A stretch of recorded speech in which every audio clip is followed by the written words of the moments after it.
This is the Glatt Properties Podcast, episode 21. I'm your host, Bruce Gladhorn, and as you can tell already from my general disposition and the way that my attitude is coming through, we have a situation on our hands. It's quite frustrating and quite annoying. So whenever you have a frustrating, annoying-ass situation in real estate, the first thing that you got to do is figure out how you can learn from it and how you can make the best of it, and how can you come out on top and actually win, be successful. Whether that's negotiating, doing something or other, I don't even know. You just got to figure it out. So the first thing that we're dealing with is a neglectful owner. Now, I've dealt with neglectful owners where their property abuts one of our properties. That's come on. It is what it is. In an area where you're going to be purchasing rental properties, there's probably a lot more rental properties there. Unfortunately, there's nothing that you can do about it because some people just give up on properties, and that's it, and that's that, and they get all overgrown. There's stuff associated with it. There's problems. There's issues. They kind of screws up the neighborhood because you never know what utilities are under that house. X, Y, and Z. Blah blah blah blah blah. So it is what it is. So how can we, as real estate people, come out on top in a situation like that? Well, number one, you have to have your team squared away. I've been saying this for the past couple of weeks now. If you've been listening, you've hopefully been working on trying to, get your team together. But you need your project manager and you need your contractor with experience. Not like, hey, I'm going to start this. Do you want to be a project manager? Excuse me. You got to figure out what the hell this person has done in their past life. If they're flipping burgers, I'm sorry, but they're more of a laborer than a project manager. I've got a fantastic team down there. They've managed some crazy situations and some crazy people and been through some just beautiful situations. So I'm not concerned. I know there's going to be conflict in the conversation that we're having based upon everybody's wants and needs. But I know that they're not going to just say yes to me. That's not why they're there. These are a bunch of grown-ass men who can handle a situation. Okay? That's what you want. You want some big boys with some big attitudes. Because if they're going to do their job to the best of their abilities, they need that arrogance. They need that attitude to say, I can't do my job that you need me to do without X, Y, and Z. So that's just something to look for in that space. And then after the conversation's over, beers, brats, and burgers at the end of the day. That's it, and that's that, right? That's called wealthy. Beers, brats, and burgers. If that's all you can provide for you guys knowingly, off the top, in my opinion, that's called wealthy, and you're providing for somebody. And you're doing fun stuff as well and doing amazing things along the way. But that's it, and that's that. So let's move on from that space. You got your team squared away. Goals and intentions are good to go. Attitudes are in check. What happens if nobody at that problem property is there? That's right, because it's abandoned.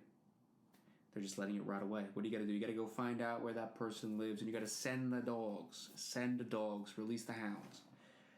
Get them over there, knock on the door, present them with an offer. Tell them, hey, I can fix your problem and pay you for it.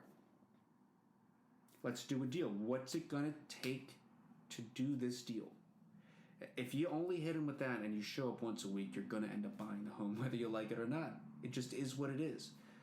If I'm not saying that I would suggest that or this, but after you show up at that person's house maybe like 2 or 3 times, you might as well bring a 6-pack over and a folding chair and say, let's talk about the situation. Okay? I mean, it is what it is, but in order to get these deals, these quote-unquote deals of a lifetime that people talk about and they put online or whatever, but you got to do some pretty weird shit. You got to get out there and you got to knock on some random guy's door and say, I know you got a problem. I know I can fix your problem. You need to work with me so that this problem gets off of your plate and you can move on and make some money. That's my pitch to the team, to the group. It's only the middle of the day. I don't know what everybody's going to think. They may not bite at my idea. They may. I don't know. I know. You just never know with everybody what they got going on and what they think is a good idea and what they think isn't a good idea. But that's the power of working with the team. You've got 17 different sets of eyes. You've got 49 different brains to make the best, well-rounded, logical decision possible to be successful in the long term. Neglected properties are always a pain in the ass. There's nothing that you can do about it, and it is what it is. So my suggestion to you listening would be go around your neighborhood, find the neglected properties. If you want a deal, you want it to be off market, you want to do it all on your own, all by yourself for the first time, and you want to really, really learn. If you want to learn, you got to lose money. Just take $10,000 out of the budget and just consider it gone.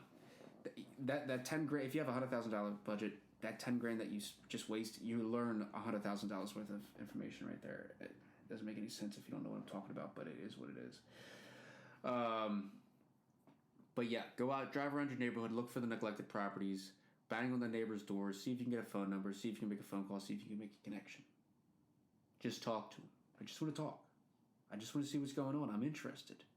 You can't turn me away because I'm going to take a problem, off of your plate.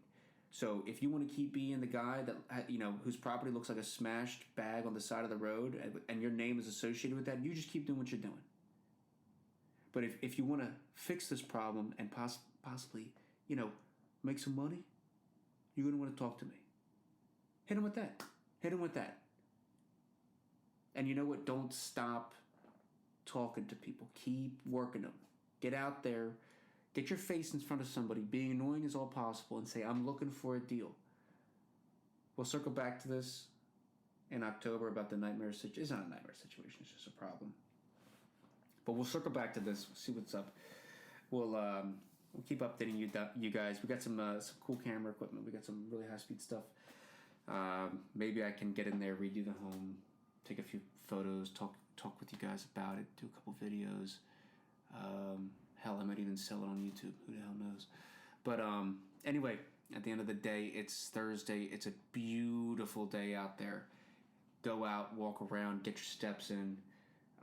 Do what you gotta do. Take care of yourself. Take care of your family, and start getting your mind right. The shift is here. The shift is here for real estate. You can get a deal. You just gotta be looking. And if you're looking, you're already in the right space. I equate real estate investing to hunting. You're not always going to get the shot. You may see the deer, but you just can't get the shot off, or you get busted, and there's nothing that you can do. But as long as you're out hunting, you're increasing your odds of nailing whatever it is that you're hunting for and bringing it on home.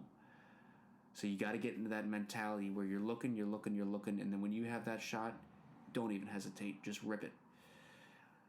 Other than that, gang, stay safe. Keep your head on a swivel out there. And go give us a follow, a like, and do all that good stuff on Instagram. Glatt Properties Instagram. Bruce Glatt on Instagram. That's all I got.